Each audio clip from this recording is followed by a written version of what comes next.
محترم ناظرین، اس گستاخ نے رسول پاک صلی اللہ تعالیٰ علیہ وسلم کی شان میں گستاخی کرنے کی جو جرأت کی ہے، اس کا جواب دینا بہت ہی ضروری تھا، اور اس معاملے میں ہمارے علماء کرام سامنے آ چکے ہیں اور بہت سے علماء کرام نے اس کا جواب دیا ہے۔ آئیے دیکھتے ہیں سید امین القادری صاحب نے اس کا کیا جواب دیا ہے، اور پھر دکھائیں گے کہ سید مدنی نے اس کا کیا جواب دیا ہے۔ آئیے دیکھیے۔ ان پاگلوں کو کیا پتا جو ابھی ٹی ویوں پہ بیٹھ کر کے میرے محبوب کی گستاخیاں کرتے ہیں، انہیں عقل کتنی ہے؟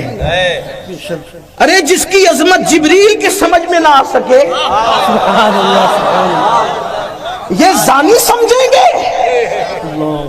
کھڑے ہو کے پیشاب کرنے والے سمجھیں گے؟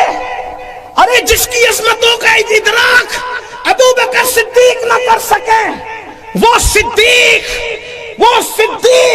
جسے قرآن صدیق کہتا ہے، والذی جاء بالصدق وصدق بہ اولئک ھم المتقون، جسے قرآن صدیق کہے جب وہ میرے محبوب کی شان اور عظمت کو مکمل سمجھ نہ سکے، جب صدیق کے سمجھ میں نہیں آتا میرا محبوب، تو کسی زندیق کے سمجھ میں کیا آ سکتا؟ ہندوستان والوں، یا رسول اللہ، ہندوستان والوں، یہ جو ٹی وی پہ بیٹھ کر کے بھونکتے ہیں، دل چھوٹا کرنے کی ضرورت نہیں ہے، اس لیے کہ ان کو سمجھنے کے لیے کوئی دماغ ہی آج تک پیدا نہ ہوا، بلکہ وہ خود کہتے ہیں، وہ اتنے بڑے خود کہتے ہیں، یا ابا بکرین لم یعرفنی حقیقتاً غیر ربی، اے ابو بکر میری حقیقت کو میرے رب کے سوا کوئی جانتا ہی نہیں۔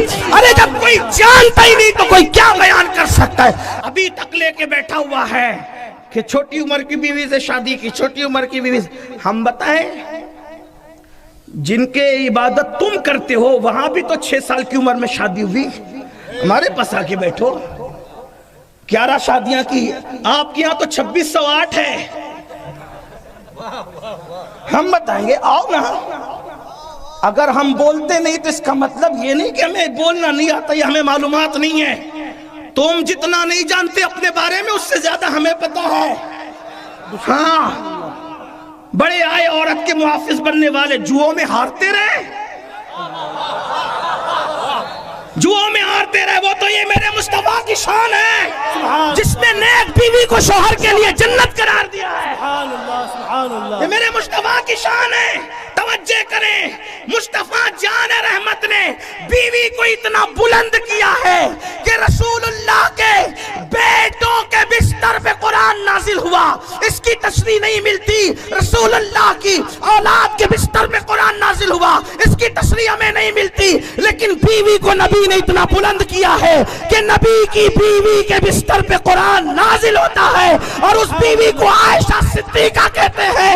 اسی لیے ہم کہتے ہیں لوگ عائشہ پہ کیا بھونکتے ہیں، لوگوں کو پتا ہونا چاہیے بستر عائشہ رشک طور ہے، رشک طور، اس لیے کہ طور پر موسیٰ جاتے ہیں، عائشہ کے بستر پہ جانے موسیٰ تشریف لاتے ہیں، اور طور پر توریت آتی ہے، اور بستر عائشہ پر اللہ کا قرآن آتا ہے۔ سبحان اللہ، نعرہ تکبیر۔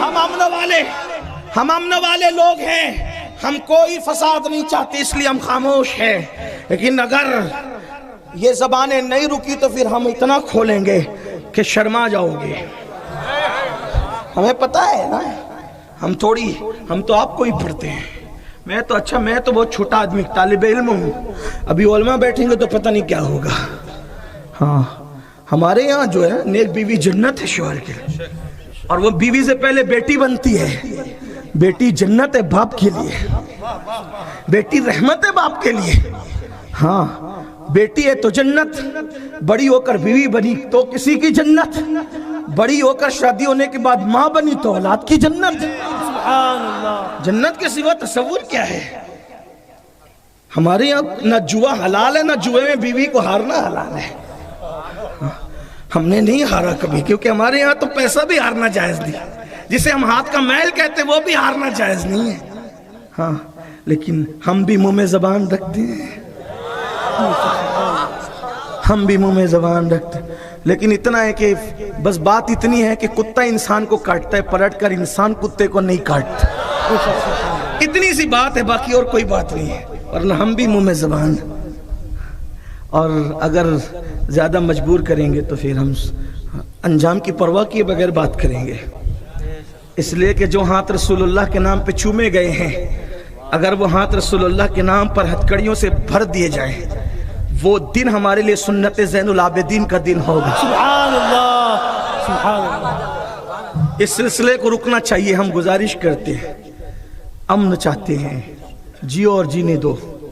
اپنا اپنا کام کرو اور ہمیں اپنا کام کرنے دو. ہمارا محبوب اتنا اچھا ہے نا، ہمارا محبوب اتنا اچھا ہے، اتنا اچھا محبوب ہے کہ تمہاری کتابوں میں بھی ہمارے محبوب کا تذکرہ ہے. سبحان اللہ. تم اپنی کتابوں کے خود باغی ہو، نفس پرست ہو. تم دوسروں کی کتاب نہ پڑھتے، کم سے کم اپنی تو پڑھ لیتے. اپنی پڑھو تو پتہ چلے گا کہ کتنا حسین ہے اللہ کا محبوب، کتنا حسن والا ہے اللہ کا محبوب. ہاں تو بات دور نہ نکلے. بات کر لیتے ہیں کہ مولانا محمود اسد مدنی نے آخرکار اس خط میں کیا کچھ لکھا ہے. جمعیت علماء ہند کے ادھیکش مولانا محمود اسد مدنی نے بھارت کے گرہ منتری امت شاہ، مہاراشٹر کے مکھیہ منتری ایک ناتھ شندے کو پتر لکھ کر احمد نگر کے رام گری مہاراج دوارا پیغمبر محمد صلی اللہ علیہ وسلم کے خلاف دیے گئے آپتی جنک اور بھڑکاؤ بیانوں کی کڑی نندا کی ہے اور اس ویکتی کے خلاف ترنت کارروائی کی مانگ کی ہے. مولانا محمود مدنی نے کہا ہے کہ اس طرح کے بیان مسلمانوں کی دھارمک بھاوناؤں کو گہری چوٹ پہنچاتے ہیں، کیونکہ کوئی بھی مسلمان اپنے پیغمبر کا معمولی اپمان بھی برداشت نہیں کر سکتا. اور یہ چونکانے والی بات ہے کہ وہ شخص اب تک اپنی بات پر اڑا ہوا ہے، اور یہ اس بات کی علامت ہے کہ یہ ہمارے دیش کی ایکتا کو چیتاونی دے رہا ہے. مولانا مدنی نے مانگ کی ہے کہ اپرادھی کو نیائے کے کٹ گھرے میں لایا جائے. انہوں نے آگے کہا ہے کہ سرکار اور قانون ایجنسیوں کی ذمہ داری ہے کہ وہ ایسے معاملوں کو روکیں اور دیش میں شانتی اور ویوستھا بنائے رکھنے کے لیے سخت قدم اٹھائیں. محترم ناظرین، آپ نے یہ پورا ویڈیو دیکھ لیا. آپ اپنی رائے سے کمنٹ باکس میں ہمیں آگاہ کریں اور یہ بتائیں کہ آپ کو یہ ویڈیو کیسا لگا، اور آپ یہ بھی بتائیں کہ گستاخ رسول کے ساتھ کیا ہونا چاہیے. نئے ہو تو چینل کو ضرور سبسکرائب کریں اور اس ویڈیو کو لائک کریں اور دوستوں کے ساتھ ضرور شیئر کریں.